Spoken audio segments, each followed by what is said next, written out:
गोव्याच्या संदर्भात आमी हाजे पयलीं सांगलें आसा की आमी 100% जिखता ताका इल्लोय दुबाव ना आनी ह्या आसतना विचार करता आसतना आमी मागीर फाटलें एक आमी इवेल्युएशन करून सगळ्या मतदारसंघाचें की 25,000च्या प्लस आमी मांडणी आमी जिखता त्यामुळे शंका खंयचीच ना.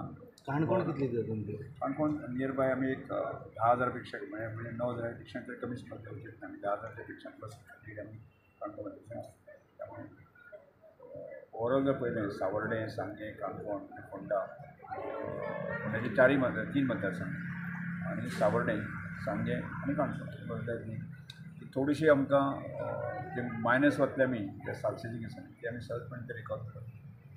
निवडणुकीनंतर मंत्रिमंडळात तुमचा समावेश होईल अशी चर्चा आहे. आयज कितें डिसिजन जाता? ह्या संदर्भात आत्ता उलोवपाची गरज ना की ऑफिसांत जें कितें जातलें पार्टी डिसिजन घेता. तुम्ही रेडी आहात जे कितें जाता कितें डिसिजन जाता मंत्रिपदाची जबाबदारी दिली तर तुम्ही आतां पर्यंत जें आसा न्ही ज्यो ज्यो पार्टीन दिल्ले आसा त्यो आमी प्रामाणीकपणे पार पडपाचो प्रयत्न केला. हाज्या फुडें त्या पार्टीची जबाबदारी ती हांव एक पूर्ण प्रामाणीकपणे करपाचो पार्टीच्या हिता खातीर आनी गोंयच्या हिता खातीर.